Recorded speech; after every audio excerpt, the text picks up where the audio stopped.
You are now listening to the LOWBAT podcast, a weekly show highlighting members of our local creative community and featuring topical conversations with members of the LOWBAT production team. We're your hosts, Casey House and Fabian Castaneda. Through our own experiences as musicians, visual artists, and business owners, we saw an opportunity to provide a platform for people just like us to deep dive into what it's like to pursue a lifestyle outside of the norm. Without further ado, welcome to the LOWBAT podcast.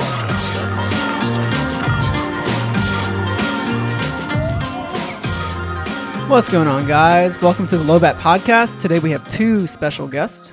We have Mr. Ron Lomont and Cannon Coleon. Yo. Ron is a 3-year vet in the Virginia rap game. He has just released a single titled Gotta Get It and was recently featured on Cubico's Instagram playing some music with his adorable daughter.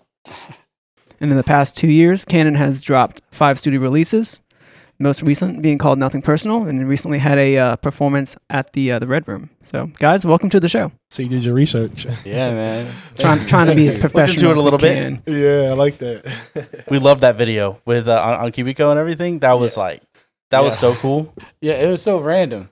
It was super random. I was just sitting there. I was like, because my wife does YouTube. Oh, really? Yeah, cool. Cherie and Bates.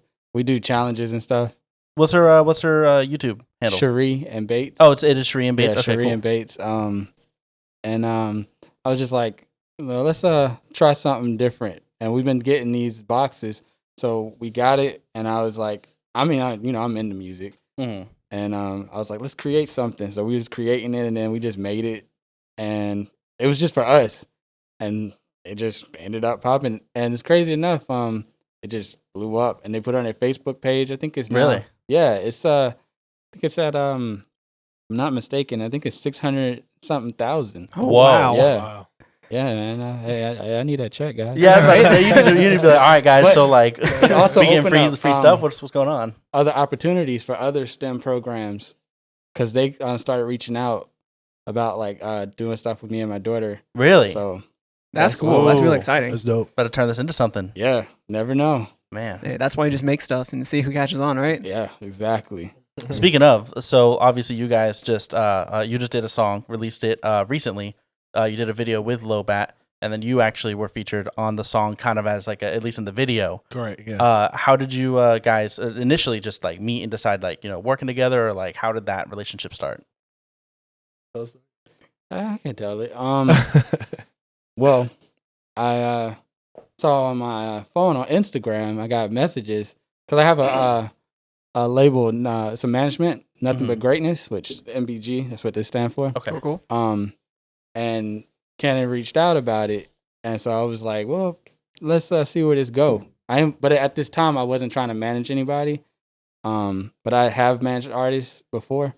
So I was like, let's just meet up. So we met up, talked about it, and I was just being realistic about it. I was just like, I'm not going to be like one of them guys that's going to say, hey, I can get you here and wherever. I said, let's just see how this works. Let's just connect.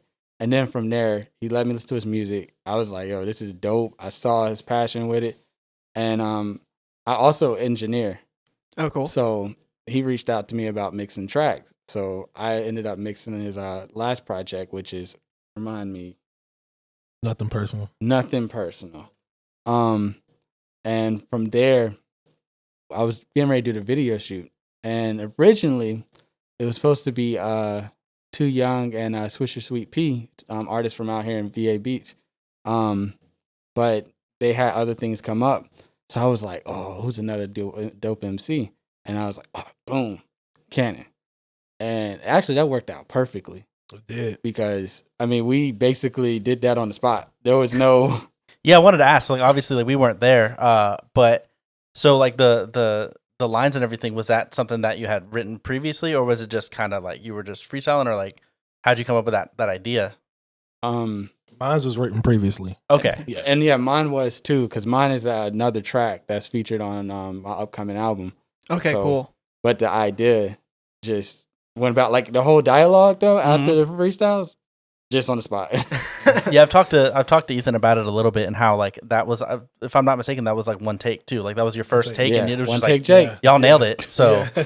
yeah, that shit was sweet. Yeah. Yeah, that was pretty cool. That was just an interesting part of the video when I was going through it. I was like, oh, okay. This is that's a nice little respite. I like it. Yeah. Yeah, that was a dope video. About lost my life in that video. Yeah, we saw. So okay. I wanted to ask about that too. I didn't know that was in the video. I watched it again, and I guess I might have just been cutting it. Like it was like the credits, and I was like, all right, cool. And I cut it. I watched it again today, and then I saw that for the first time. What happened? For those who haven't seen the video, tell them what you're talking about. Okay, so it's a part in the video where I decided I wanted to ghost ride the whip. Mm-hmm. And I actually had second thoughts on it. I was like, "Oh, guys, you really want to do this?" So I jumped out. So I'm like driving. We had it going like maybe 2 miles an hour. I swear, but when you jump out the car, it's a lot faster than it seems. And I had on jeans, so when I jumped out, it was like, "Oh shit!" And I had to hop right back in. And I'm like, "Oh, okay." Whew. It was like, "You want to do it again?" Nah. That one's it. That is it. We are done. Like, don't shooting that. Yeah. Yeah. Anybody who, whenever you do go check out the video, stay to the end. Definitely stay to the end. Stay to the end. Post credits. What's up? All right. So when you guys were thinking about the music video, or when you were thinking about it, especially Ron, is the visuals, is it tied to what the lyrical content? Were you thinking about all that when you were putting it all together? Yes. Okay. Because the song has got to get it. It was I actually wrote the song 2 years ago, and it was like when I was just getting up here because I'm from North Carolina originally. I've been up here for 2 years, 3 years actually, 3 years.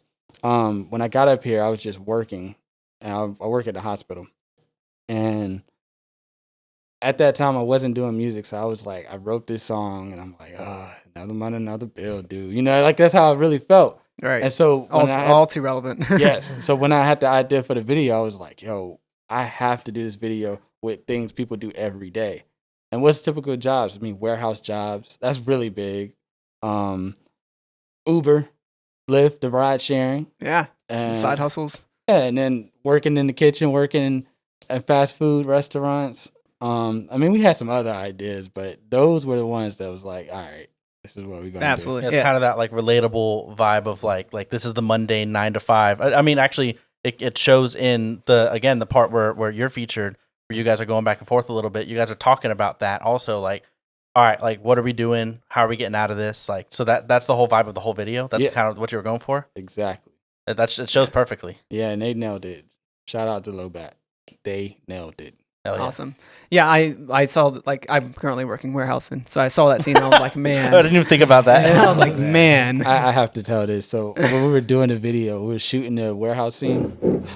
I threw the papers up and got caught on like the top. It was like the wooden piece. Got caught stuck up there because I just threw it. And that was the fun part, just throwing the paper up in there. Yeah, that's what's up. So with you actually talking about the like passion and everything, going through your music and your catalog. Yeah. How have you released so much music in such a short amount of time? You have like 5 different singles, EPs, albums, like released, like that. Whenever he brought up like the passion, I was like, yeah, like it shows right there. You go to your page, it's 2 years, and it's that much music. Yeah, I have a lot of music.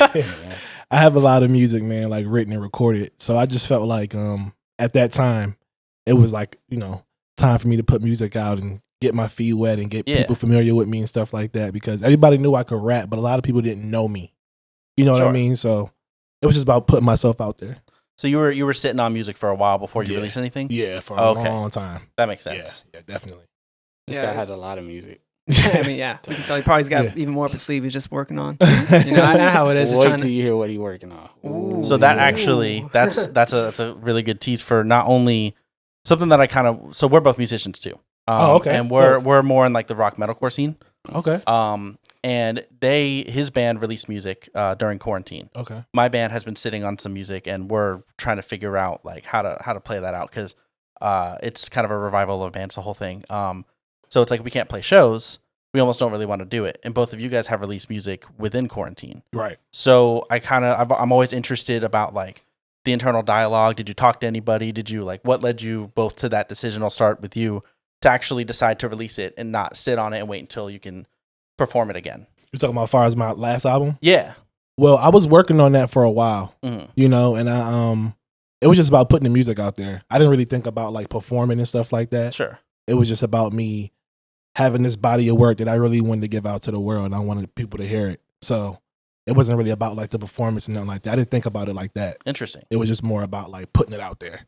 So your release before, it was released like right as things were shutting down. I believe the It was, release like, date right was in like March, March 12th. Oh, you talking about preparation for? Yes. Yeah. So with everything happening and you having all this music and you're like, I want to put it out, was there any hesitation whatsoever? Definitely. Yeah, it was. I was like nervous about it, but I was like, no, I'm just go with my gut feeling and just put it out. Just do it. Just stick do to it. the original plan. Yeah.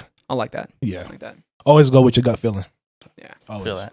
And if you run, you've obviously been around for a while, and you were like, no, let's go ahead and shoot this video, get some visual content along with some new music. What's the thought process behind that? Being that as an artist, I feel like there's different artists. You have your artists that like to go and do shows, but then you have your artists that just like to release music. And I was just like, what am I waiting on? Because it was a time where I was just sitting and waiting. And I was like, what am I waiting on? But when I release music, it's like, oh, people gravitate to it. And right now, with people sitting at home on their phone, this is the best time to release music. Yeah. I mean, everyone is like, I've found so many new artists just off of sitting on my phone.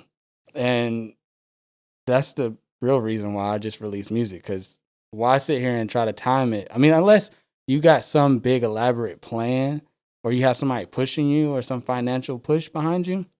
But other than that, just release it. I mean, as soon as you wrote it down, it's not yours anymore. Oh yeah, exactly. I mean, we're all independent artists, so we kind of have to do, whatever it takes to help yourself at this moment in time. And I agree. That's why my band decided to go ahead and release a new single with a music video because, first of all, people have been releasing stuff all year. There might have been a slight lull, like, in the early summer when people are still kind of, feeling everything out. But like once everyone realized we're going to be stuck in this predicament potentially for a long time, we were like, just do it. Yeah. Just do it. I feel like other artists are benefiting from it as well. Now, Casey, your situation is a little bit different.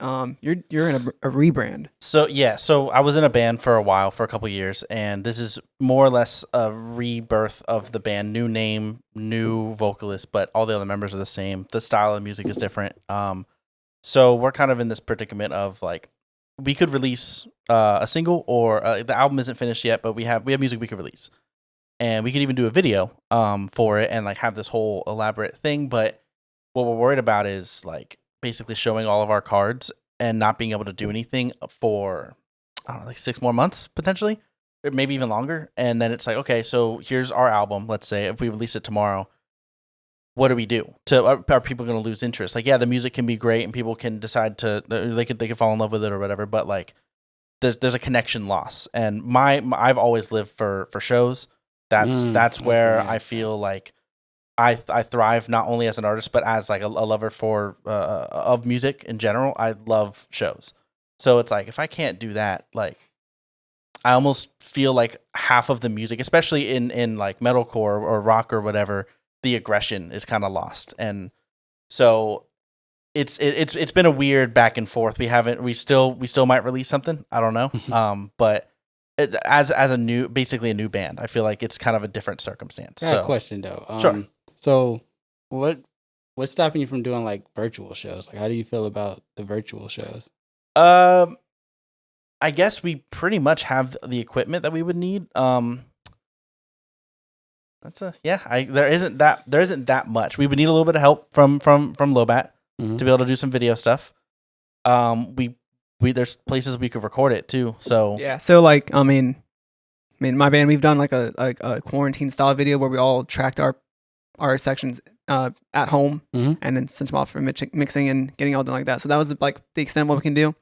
But we actually just acquired a streaming setup, so we can make this happen as well. So that's like the next thing on the docket.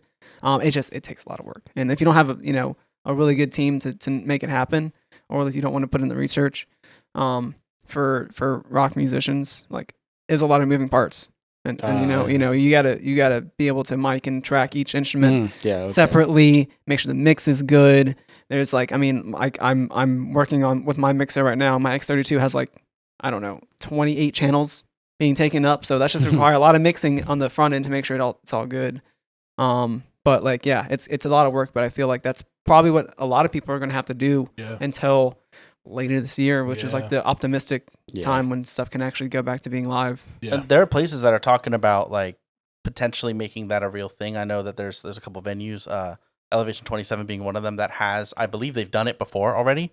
And there's the potential of them making that kind of a regular thing that they might offer, is basically like you come here and we'll take care of all the extra stuff. You just got to perform. Wow. So like that would be obviously a really cool thing to be able to offer for artists. And if given that circumstance, maybe, but I don't know. There's like I think it was you who mentioned like the idea of having like money behind it and having like a plan behind it. That's kind of what we're waiting on. I think is with the last band, there was a lot of just run with it. We would just like we would do something and we'd be like, here's everything that we have to offer right now. And then we're not sitting on anything, therefore we have nothing planned. Right. And it's like, oh, what are we gonna do? And then there's like a couple months of scramble to try to keep people's interest, maybe. Yeah. So it's like if we're gonna release everything all at once, and then we could do like a virtual show, but as like a new band or whatever, that I feel like it doesn't capture quite as much. But for you guys as established artists, that was actually something I was gonna ask about. Was do you guys have plans on making your own thing or going somewhere to do a live show, essentially? Well, I'll let you. It's like, Cannon, you've already been experienced in one of these. Yeah, I actually did the Red Room. Yeah. Right. Yeah. So that's where I usually go right now to perform, just until, I actually got booked for a show, but, something happened. But, whenever the opportunity provides itself, I'll take it. Yeah. For sure. Yeah, I mean, for me, same thing. But I'm more so in, like, album mode. Like I like to record. Like and then on top of that, like I got twins on the way, so I'm on like congratulations. Thank you. So I just been preparing for that. So that's my show that I'm preparing for. Understood. Real show right there. Understood. But I mean, but in the future, I really want to get into a lot of the behind the scenes of doing the virtual shows. Like on a platform, because like I'm working on doing a distribution. My own distribution company. Oh wow! Okay. Like I want to go like directly to Apple and all of them. Like I'm interested in a lot of that stuff, but like probably do something similar to how the Supreme app, Supreme clothing line. How I think it's GOAT or Sneaker that's owned by Nike. They like do drops and like of sneakers, and like super exclusive drops. Yeah. But like if you did that with a show, imagine that. Oh wow! Okay, that'd be pretty dope. Whoa. It's free game, guys. Yeah. That's an interesting concept. Ron he's a genius, man. I can tell. I can tell that there's always thoughts flowing up there. Yeah. That's what you got to do. You got to do in this type of environment. Yeah. I mean, music changes all the time. I mean, it's always changing. Always. Like I go on music blogs all the time. I'm always looking at it. Like it's crazy when we talking about these virtual shows. A lot of labels and record labels are investing in a lot of companies that are doing that now. Yeah, because it's not cheap to do. No, it's not and cheap I don't at think all. it's something that's going to stop. I think even like it eradicates tomorrow, and people can go outside and go to shows and everything. I think this is still going to be a thing. Like I've always loved watching, like even if it's just like a phone video, like watching an artist that I love perform. I love that stuff. Yeah, and if it's actually produced well, which they never are. even you get the direct in tracks from the show. And they play, like somebody mixes it and everything, it still always comes out trash. There's a couple people that nail it. It's really hard to come by. So if that became a normal thing, that would be rad. Yeah, I mean, with people investing all the time and energy for these things, then I would see that they all come out better out of this because there's going to be more experience behind it. Now, the only thing is like, for many DIY musicians, releasing music doesn't really make much money. It's more or less... selling merch and any other things that you can do to get alternate income streams. Right. Did we see some sort of like decline in potential like merch sales or something like that? Because I mean, I when my band sells, like most of it is like at the show. We go to play a show. Yeah. Someone's like, yo, they kind of kill it. Like let's see what they got. Yeah. It's kind of hard to maybe capture that and send people to like the online merch store. Do you see any sort of like effect from people potentially live streams happening more often and people staying at home? I mean, I see a lot of live streams. I mean, especially with Twitch. A lot of people are watching that, and they're finding different ways of doing it. I mean, and you had the thing that what's Lil Nas X did, you know, and I think that was on Twitch too. And I think there's other apps that people are doing that with, but and then NPR was already on top of this. Oh yeah. Early, so now they're just capitalizing off of this. But as far as merch, I don't know. I haven't seen nobody really doing a live show. No, I'm telling a story. I saw Erykah Badu do that, and she used that Versus platform that they're doing. That Swiss to sell the merch, right? Yeah, she used it, and so what she did was she did their platform, which is on Instagram and Apple, and then turned around and was like, "Yo, come to my platform." So she had a website, and she had her own virtual show going on, and she was selling stuff. Yeah, and she had that. DJs and stuff playing. Yeah, I feel like you can come up with more creative ways to sell merch and stuff like that. You know? Okay. But I don't see a lot of independent artists doing it as much. But I think that's going to happen. Yeah, it's going to trickle down eventually. For sure. It's going to be just like how all these independent artists releasing music. You're going to get the good quality, but you're also going to get the bad quality. Yeah. And it's going to be quantity. I wonder if you could almost tie it to the idea that you have with like an exclusive show, like having, I don't know if it's like exclusive merch, that because it's only going to be like an hour or so window, like 2 hour window at most. But you could monetize that as like basically same as selling tickets to a show. It's the same thing. True. Yeah. So there's definitely ways to make it work. It's just everybody's also struggling financially right now anyway. Like merch sales are going to be tough regardless. Yeah. People are spending money on the stuff they really need to spend money on. Yeah. But Stimmy ain't doing it. I was listening to something. I didn't know in other countries that they give artists grants. Yeah. Crazy. Because you know there's funding for the arts in other countries. That's crazy. I didn't know that. Yeah. I mean, you can. It's almost like applying for like a VA loan, and then part of it gets like for getting a house or something, and a lot of it gets forgived and all this stuff. It's kind of the same idea, but it's just for people who are artists, and it's like you're starting a band or you're an artist or something. You want to do this? It's like here's money. Wow. To be able to get you off the ground. It's ridiculous. What are we doing, America? Right. I mean, like the music scenes in general, like across Europe, are so much stronger. Oh yeah. Like again, because they really do care about the arts. I feel like in America, Yeah. it's more or less, you know, if they care about the arts, it's because the arts is somehow giving back to the people that you know are. I was just are telling back to the top end. Exactly. Cannon, I performed over in London. Oh wow. 5 years ago Wow. at the Hootenanny. Yeah, you was by yourself. Yeah, man, I was by myself, man. But my man's DJ Nails is out. He was out there. But yeah, and they enjoy music. I mean, I remember going out there and hearing Afrobeat, and just 5 years ago, and I'm like, what is this dance they doing? What is this? You know, but they love '90s R&B. Really? It's like they stuck in a time machine. I get every time I watch a video of anybody playing over there, whether it's a tiny show or a massive show, it just people are excited to be in front of music. Yeah. And that's the vibe that I got. So I've been like, both of us have been in the music scene here locally for 15 years or so, like a long time. Wow. And we used to go to these, local shows but like, even if it was all local bands and nobody really had any sort of pull, and it was just chaos. It was like people screaming into a microphone. All the amps are broken. It didn't matter. You would just start with feedback and people would just start jumping and losing their minds. And it was just like, it was this community of like, we got energy. We want to just like, we love music and we just want to be at a show. Yeah. And from our perspective in that scene, there's been a major decline over the years, and especially now, during COVID in general, it's almost like it's like struggling to exist.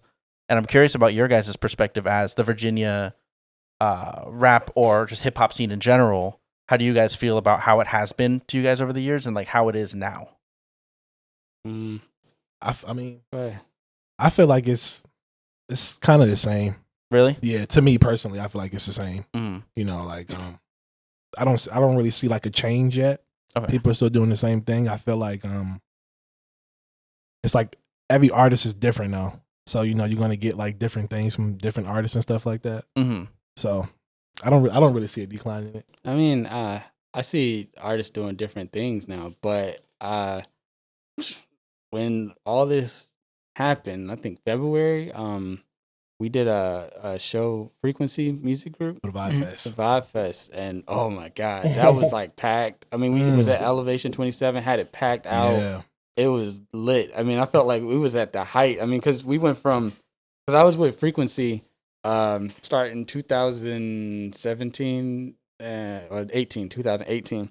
And that's around the time when Something in the Water came. So we did a showcase at Something in the Water. Wow. Okay. Really? Yeah, we had like 40-something artists performing at Club Chemistry. Okay. yeah, that was interesting. Yeah, right, that's Talk about trying to do that during COVID. Huh? Yeah. Oh, yeah. That place is cramped. And then then they were just doing the Elevation experiences, and that was going. And then you still had like other shows going on. What was the show you did? It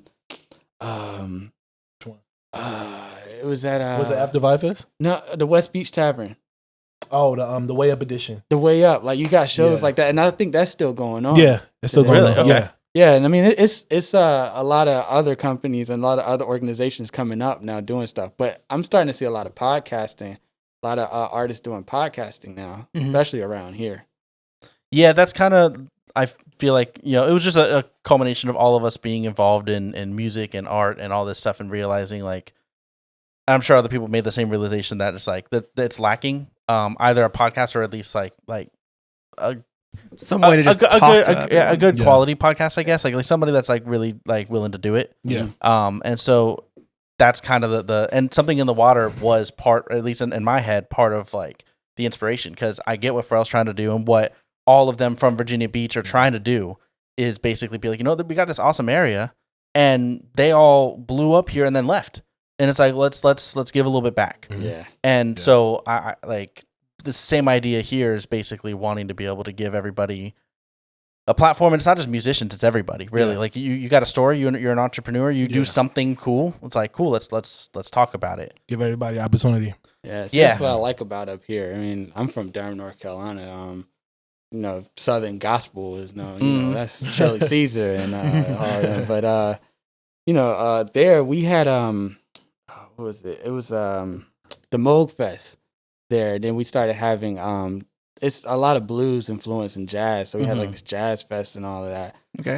But it couldn't, I don't know, it didn't pick up. Like, well, you started seeing the music scene start to pick up a little bit, but then like people just went other places, like going to LA and New York. But when I came up here and I seen like the locals are still here, and there's some people here that got big names and got a following, and they're still out here. And Virginia Beach is a sleeper. Yeah, it's on. It like give it 10 years, and with the right support, it's on its way. Which I think is what's starting to happen. They say what do they call it? The Renaissance. They say it's gonna be another Renaissance again. I mean, you had Big Baby Drum come out of Hampton. There's a couple other. I feel Young like Money On. Yeah, Young Money On. I mean, I feel like there's a Virginia Beach to LA pipeline, but Yeah, I mean, I can see that. I have a few friends that have gone from Virginia Beach, Richmond area to LA and going on to do good things. Right? It's good for them. It's all about. I mean, the thing is that we have so much potential here when it comes to, we have so many people, so many artists, so many places to play. So you can really, go out there and show it, you have stuff, and you also see who you like compare to and who you need to be better than, because something in the water where if you want to take this stuff seriously, you gotta be like, I want to be the top of the game here. Yeah. So you know what you gotta work for. Yeah. So did you guys go to Something in the Water? Yeah, I did. Okay. I didn't go. Oh, yeah, I didn't go, but I like so I was working at Guitar Center at the time, and so I was like hearing all about it, and like I had friends that played it, and they told me about how well it went. Like not just on, obviously a lot of people showed up, whatever, but there were so many things, like people were genuinely worried about the beach and it just being trashed, and they just didn't. Wow. They just had the right people.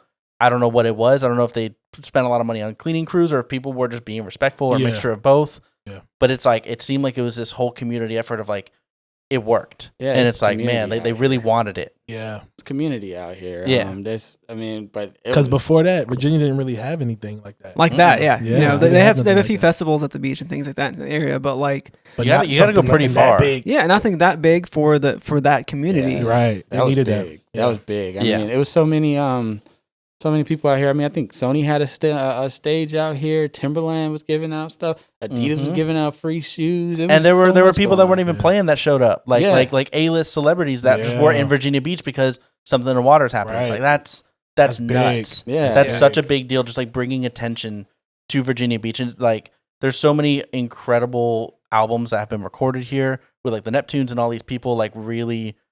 Like we're just like silently recording here though. It's never really been on the map. Like you never really know where it's recorded. It's like this hidden away studio, like surrounded by trees that nobody knows about. And it's like it's so cool to see somebody with as much power as Pharrell and then everybody else involved really trying to bring it back.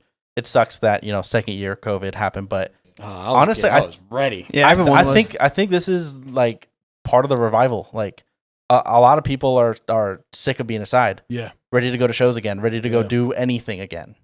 I heard something. They said it's going to be like the Rolling 20s all over. Right? Yeah, I can see that because literally, if you think about it, like just in historical context, the last pandemic was 1918, 1919. And guess what happened right after that?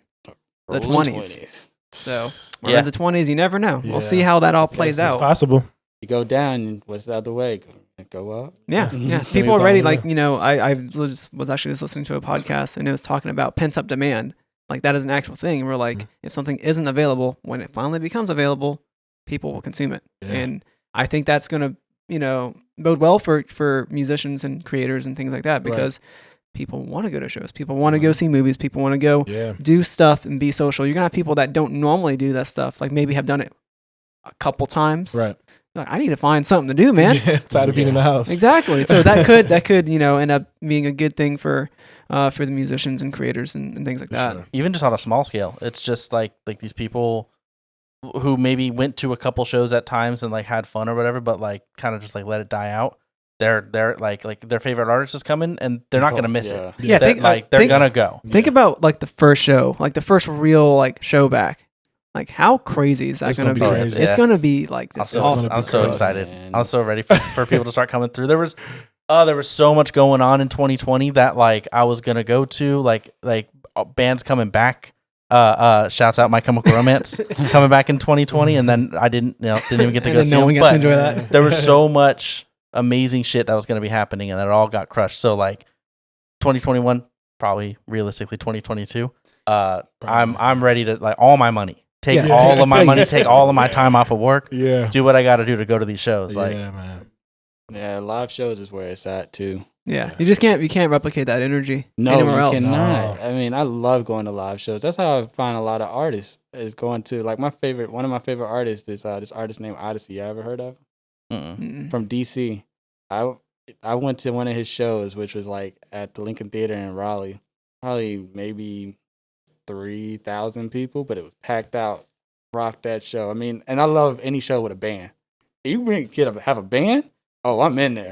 Nice. I'm in there. Oh yeah. Brings out a different feeling. Yes. Yes. That drum start hitting. That's why every single like big pop artists or big rap artists, like most of them bring a band out, and then their show is complete. They always got a gospel drummer too, because they're always the best drummers. Yeah. And they go out there and they wreck it, and they change the songs completely. And it's like, man, singer, that's cool, whatever. But like, look at what's happening behind them. Oh, it's so much better. Yeah. Like when they remix a track on the spot, and you didn't even know, you like, oh, what? Oh yeah, yeah. They definitely, they tailor that. They reproduce that really, and just be like, we got to make this for live for the people. They want to feel the kick thumping and everything like that, and then the energy they can bring by having everyone just work together. So it's like it's why nobody like putting out no live albums right now?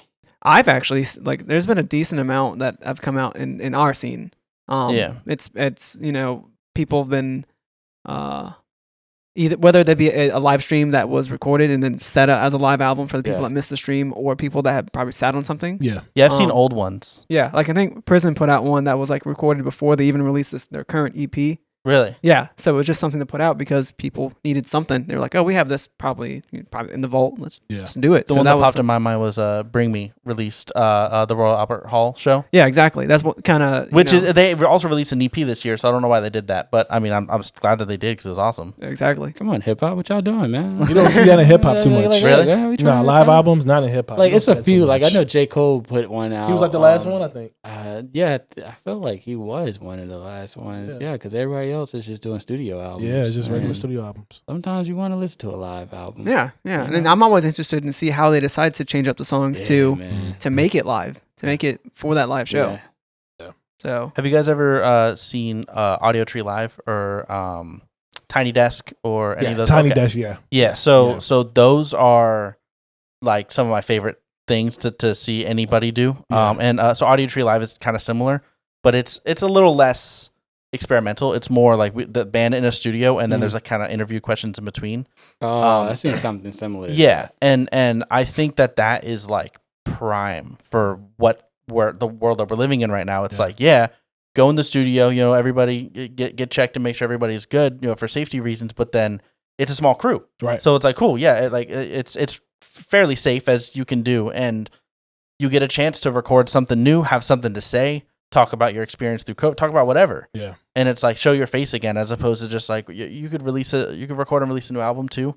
That's cool, but releasing something live, I feel like I completely agree with you guys. I think that's what people want right now. Yeah. Is they want the energy because they Yeah. can't get it. They can't let it out Yeah. anymore. but that's so. also like a twofer because you have the energy, but you also have the personal connection, Yes. which artists have been opening up, especially this year because they're just trying to communicate with their fans. They can't Yeah. do it at a show, obviously, because there are no Yeah. shows. Yeah. So I've been seeing more artists do video interviews, podcasts, just Instagram live, just going live on Instagram. Yeah. Yeah. Like something like that is like perfect because you get to Twitch too. yeah, Twitch has been popping off with artists. exactly. Yeah, Twitch, man. So People being able to just getting talk. money off Twitch. Yeah. I mean, I would if you got those fans ready, they're ready to just view and give you Yeah. all their money. And it's cool too. Like I've seen, I don't, if you guys are familiar with Mike Shinoda, he was the dude in Linkin Park, the rapper in Linkin Park. Yeah. He's been, I think like since quarantine started, he's been going on Twitch, but instead of like playing video games, he just produces songs, and it's like either songs from artists that he's working with.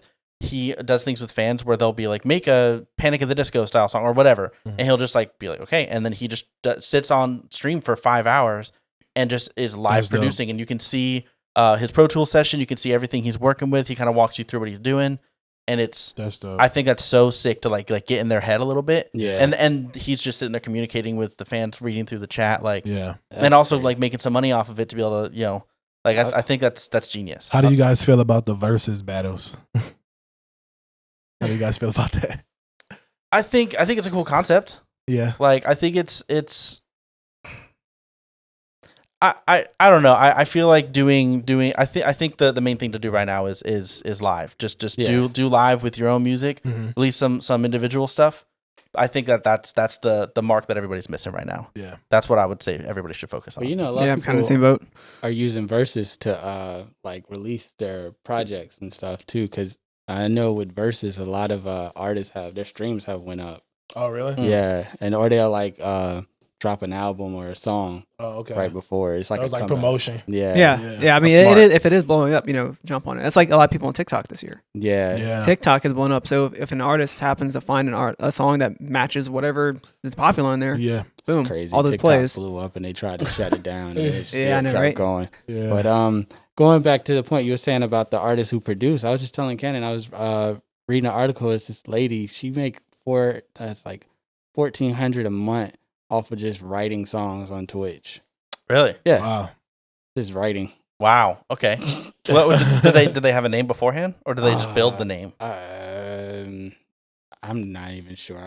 I'm not even sure if they did, but just the fact that she's just writing, Yeah. showing her writing process and And getting paid for it. I mean, Yeah. like it's. I think it's something that like a lot of people have interest in, but like don't. It's scary. Yeah. Yes, like it like is. to get behind that wall of producer, like that's terrifying for a lot of people. And like both of us have worked in that realm too, and it's definitely.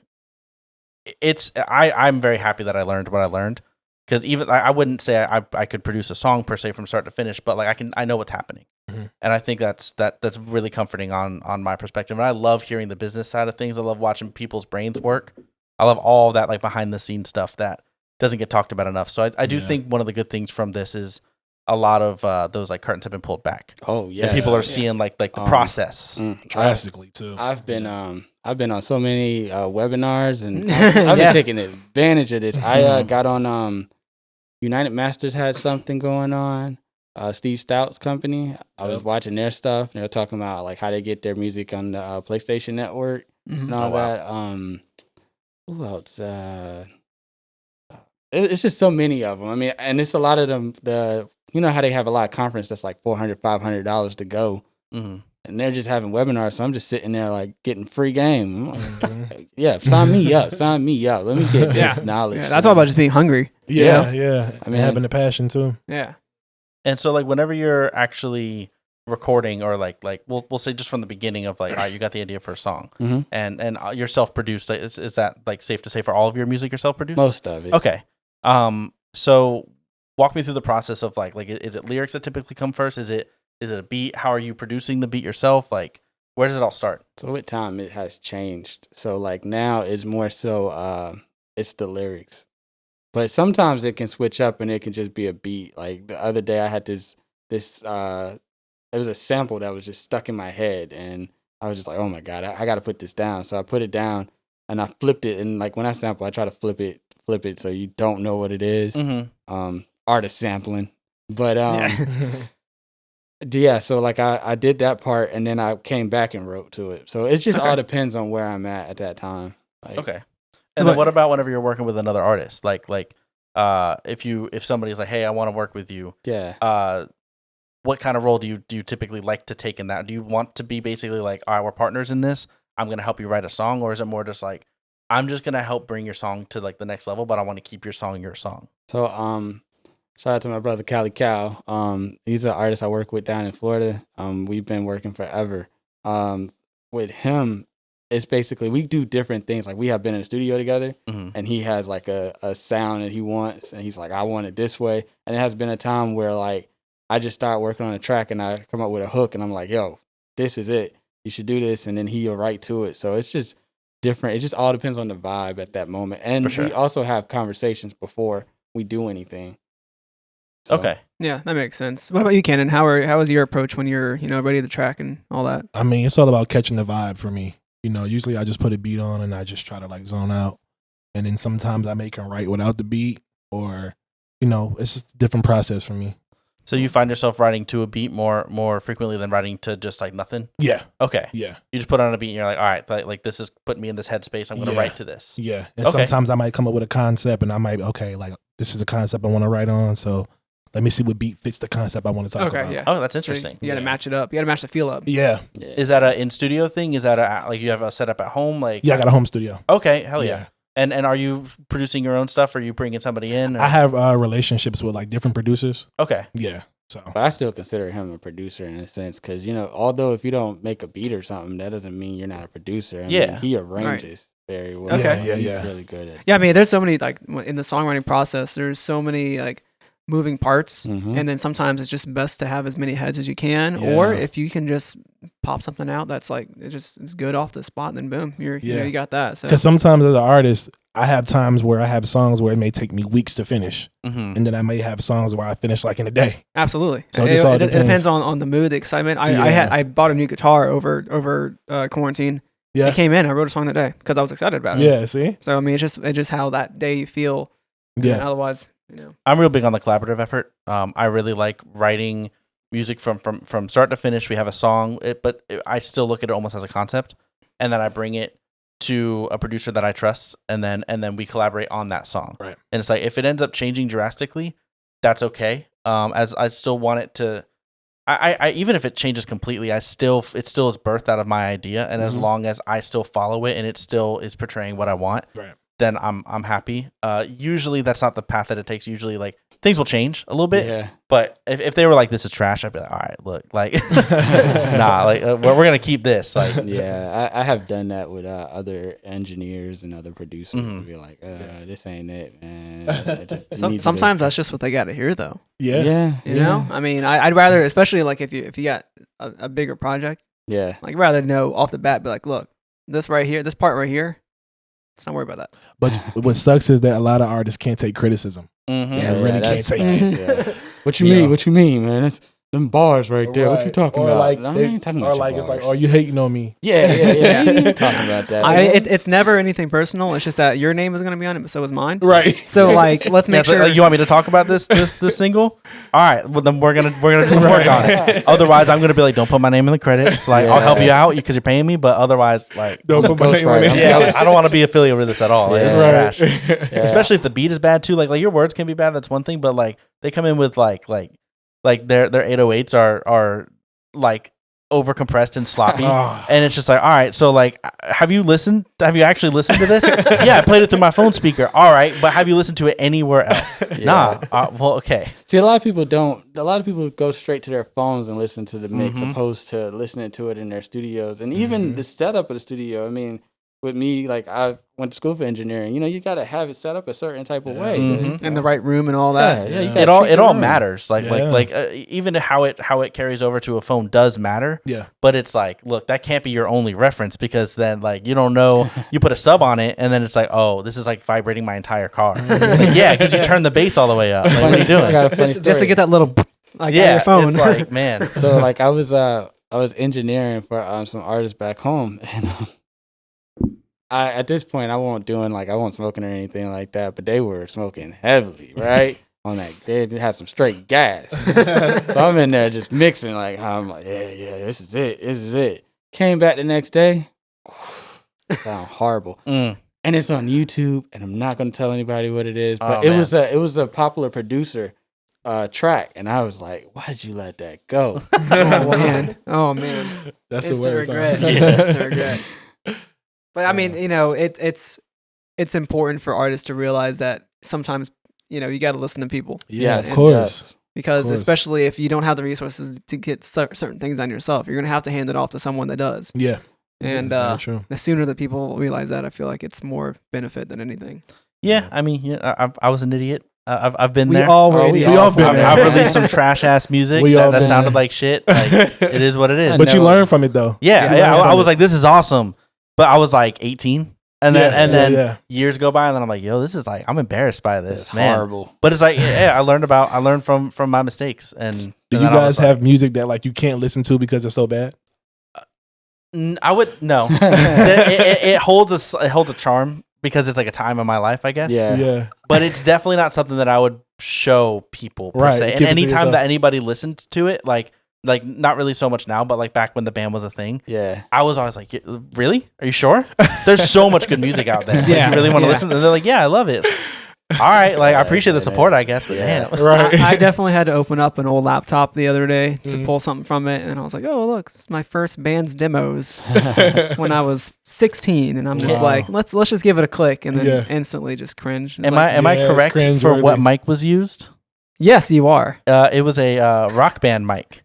That was used. Wow. The Well, I first had a- ever production Yep. that was ever done was with a Rock Band USB mic. Yeah, I had a Radio Shack mic. This is back in like 2000. Just saying Radio Shack was enough to tell us how long ago it was. Yeah, I had and it was Digital Orchestra. Y'all ever heard of Digital Orchestra? Nah. No. It was before Pro Tools. Oh Okay. man. Oh yeah, I thought I was doing something, learning about some MIDI. Mhm. Oh It's like, yeah. oh yeah, look at this. I used to record on Audacity. You remember that? Yeah, I remember. Oh that. man, I definitely Audacity is where it's remember that. at. Yeah, I was like, it's free and you press one button. Cool. Right. Like that's all I need.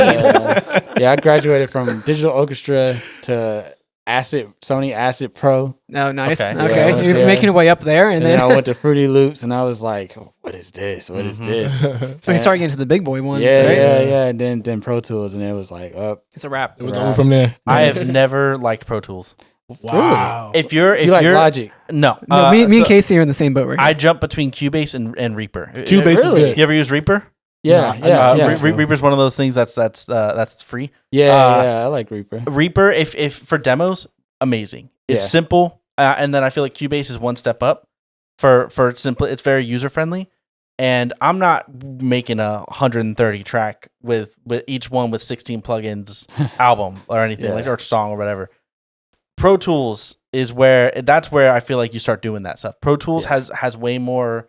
You can do a lot more with Pro Tools, but it is not user friendly. And I have a pretty rudimentary understanding of it, or elementary, I guess, understanding of producing and using DAWs and everything. So I'm like, it's way too complicated. Yeah, I mean, to try to use Pro I Tools. call him all the time. Like, how Yeah. you do this? How you do that? I understand, but because I went to school for engineering, Yeah. so I So learned you it. know the ins and outs. Yeah, so like I'm Pro Tools certified, so Yeah. Okay. like once I learned it, it was just Wow. like, oh snap, I He learned knows how to do everything. like shortcuts and all that. I mean, but I still have buddies I have to call sometimes and ask them questions. But then like with Logic, I feel like it's more creative freedom. Yeah. With Logic, Pro Tools is restricted. I mean, it's like straight mixing, professional.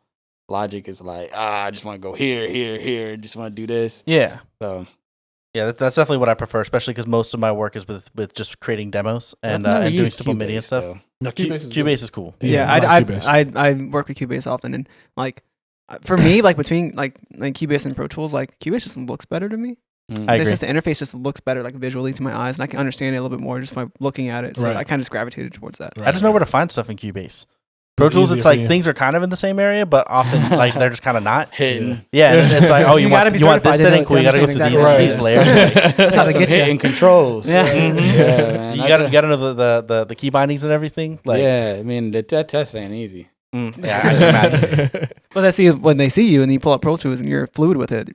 People that come in the studio be like, "Oh, Right. whoa." Oh yeah, I love going to Oh, studios man. and like seeing people not do it. Like I went to a studio in Atlanta and not gonna say the name, and it was like shit, nothing worked. And they're like, I'm like, why is nothing working? I paid for this session. I should have everything up and running. They're like, well, I don't even know how to work this whole thing. So I got They to know how go to back route there. everything.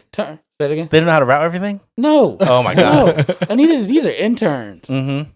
And so I go in and I'm like, let me see this thing. So I fix it and everything, and they're like, oh man, you got it up and running. And I'm like, I should get a free session for this. I know, right? Yeah. But yeah, I mean, it's interesting because I be seeing engineers or people who call themselves engineers and they have studios and they be trying to do stuff, and I'm like, yo, you could do this, and they're like, you can, yeah, yeah, I feel like this is a very, very, very specific question, but anybody who does any sort of engineering work or producing would understand.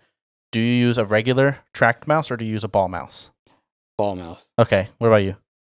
Whenever you're actually running a session. just a regular mouse. Okay. Yeah. How? How?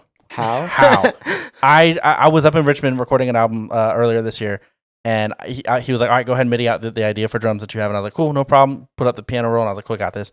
And then I was like, yo, this is alien to me. How do I, and it's like standard. It's industry standard to use a mouse with a ball. Yeah. You And can't it's use like, that? I mean, I kind of can, but I was like, dude, this is going to take me an hour. You When try normally to- I'd be like, Get me just a normal mouse and I can knock Right. this I was out. like, I don't know where I'm going. Like, up is the wrong way. Like, I'm like, man, I don't like this at all. I don't know. I guess I don't know. I it's simple for me. Just over time. I be doing my fingers like this all the time. I used to. I was in a band, so I used to do drums. So I used to do my fingers like this. So then it coming to this, it's like What'd you play? I played. I was percussion. I played snare drum. I was a cymbal player. I used to be out there, Mm-hmm. man, pinch my forearm so many damn times. Bass drum, xylophone, vibraphone, any percussion instrument. That's what I was. That's doing. cool. So you're versed in like this, like even like sheet music and stuff like that. Yeah, I know sheet music, but especially when it comes to rhythm. I mean, so yeah, I mean, I'm not gonna say I'm like Mozart or anything like that, Yeah. but yeah, I know sheet music. That's pretty cool. I mean, like I never did anything like that. Like I took a year of beginner band so I can get an easy Same. A. I didn't know you did that. Yeah, I did that too. I literally took snare. I did beginner band my senior year. All right, real quick story. Took beginner band my senior year, and I was like, all right, cool.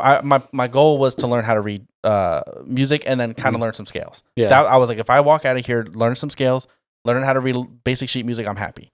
I had been playing drums for years at that point, but I didn't. It's mostly like self-taught or whatever. So I was like, cool. Got into the class. First day, he was like, all right, we're going to just set everything up. And so we're setting everything up. And he pulls me aside and he was like, I had a drum key on my keychain. Yeah. And he was like, you have a drum key. You already, do you play drums? And I was like, yeah, I've been playing for like 8 years or whatever. And he was like, so you like know how to play drums? And I was like, yeah. And he was like, cool, set up the drum set. So I set up the drum set. And I was like, it's weird because like it's band. Why am I setting up a drum set? But like, jazz band, it might work. From that point on, I played drums every day and he never gave me sheet music. He would email me the MP3 of the song that we were going to play, and he would have me just write drums to it. Wow. And I learned literally nothing. Dang. I learned absolutely nothing in that class. Wow. I was distracted by girls because I was a senior in high school, and I was distracted by a drum set and the teacher not actually wanting to like teach me anything. And I was like, well, it was really easy. I left early half the time. I'd be like, yeah, I'm gonna go home, and he'd be like, okay, and then I would just walk home or whatever. So like, it was cool, but boy, man, I didn't learn what I wanted to. Band. That's got me in funny. trouble. I literally have the exact opposite thing. And you last time, right? Yeah. So you had Mr. G? Yeah. Okay. So like literally like I went up there. I didn't have a drum key on me, so I guess that was the way out. I like was like, yeah, I'm gonna learn snare. He didn't know until halfway through the year that I played kit. Like he just thought I was a quick learner. Like no, I've been playing drums for like I was like, I've been playing drums since I was 13, so at this point like 5 years. He was like, well, learn the marimba.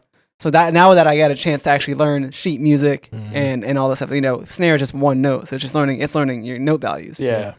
But now I actually learn everything else out of that point. So I got to accomplish what I wanted to accomplish, unlike Casey here. I also didn't have to play any of the concerts that we did. I think there was 2 concerts. It was like a spring and something.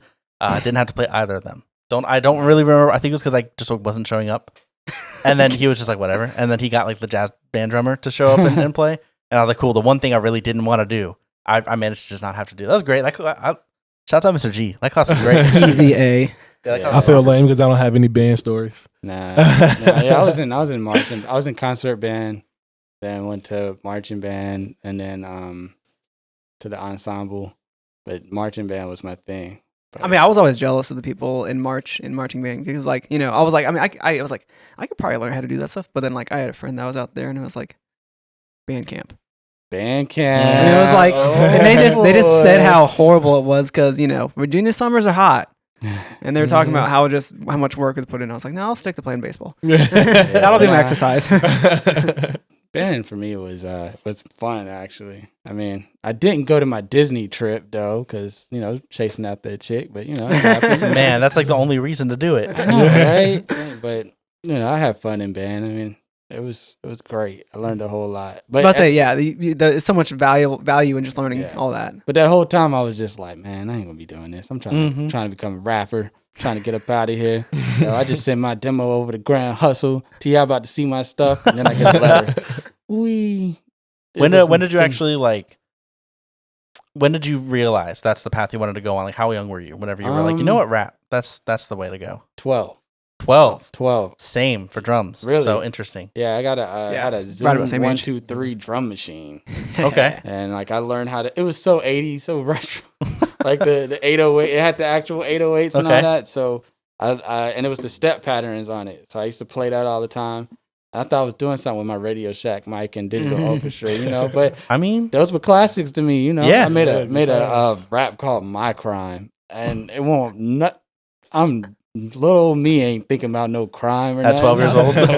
the world I'm talking about, but one day I'm gonna release the video, man. I have a video for it too on a VHS. Yeah, you have to release it. You have to now. Now it's out there in the world. And now's the time too. Like in the middle of all this, yeah. Oh yeah. But what about you? Well, the crazy part is I didn't start taking rap serious till I was 20. Okay, really? Yeah, because I was always an athlete. I was into like sports and stuff. Okay. So yeah, I'm 26 now. So I just started really taking rap serious. Man, okay. A lot of people don't know that. What was the moment? What was the thing that you were like, I'm gonna do this? I think when I dropped my first project ever, Okay. Victorious, I think that's when I knew okay, yeah, I got something.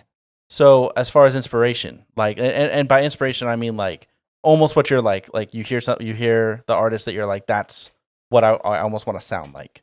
Is there anybody that initially Kendrick, comes to for mind? sure. Kendrick? Okay. Kendrick Lamar, yeah, Cool. for sure. He's my biggest inspiration. What about you?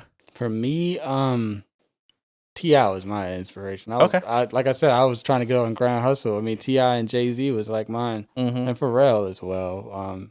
But yeah, those were mine. Like Rakim too. I like lyricists. Yeah. Yeah. Same here. Okay, yeah. Same here. Because we both lyricists. So. Yeah. I like it. Casey, you got anything else? No, I mean, I think I'm all good here. Is there anything that you got? I mean, I know you mentioned a new album is on the way. I don't know about you. Anything you guys want to Yeah, I got plug? a new album coming out. I don't have a release date yet, but it's coming out this year. Okay. For sure. Cool deal. Yeah, and my project will probably be out later in the year. It's called Satori, which is Awakening. Because My project before was the ornerism, which is a dream-like mental state. Okay. Pisces, we dream a lot. Okay. You a Pisces? Yeah, man. When your birthday? March 11th. Mine's March 7th. Oh, man. That's crazy. Nice. I didn't know that. I see it now. Fake- That's why we be writing. fake We fan. be writing from Right. emotions. But and I also got a project out that I released back in November. To Whom Is Listening To. It's a series that I do that's like basically to whom is listening. Okay. You know, it's 5 songs, just me venting, letting out how I feel. You know, I've learned that works actually. You know, Yeah. it's just It's very therapeutic. it's Absolutely. very- For sure. Absolutely. You got something to say? Say it. Like, Yeah. get it out. For Yeah. sure. So yeah, I mean, and then we got something coming. Yeah, on my album, It's yeah. gonna come off on his project. Ooh. Really? Ooh. Yeah, something Hell yeah. big. Nice little collab. Yeah. Yeah. I like it. That's awesome. It's, keep everyone excited. Yeah. That's the reason we had this podcast here, is for everyone to kind of just talk and be like, this is what I'm about, and this is what you can come to expect of me. So, guys, thank you for coming Thank out. you, Yeah, man. thank you. you. This is for a dope sure. podcast. Keep going, man. All right, we Appreciate it. appreciate it, guys. So yeah, thank you for listening, everyone. Check And, out Gotta Get It also. Yeah. Definitely Yeah. check out that Yeah. that video on YouTube. We'll link it, I'm sure. We'll plug in one of your videos. What's the video? Oh, yeah. Well, I got the discontinued videos out right now, so go watch that. Hell yeah. Yeah. Awesome, guys. Thank you very much. Thank you so Thank much. you.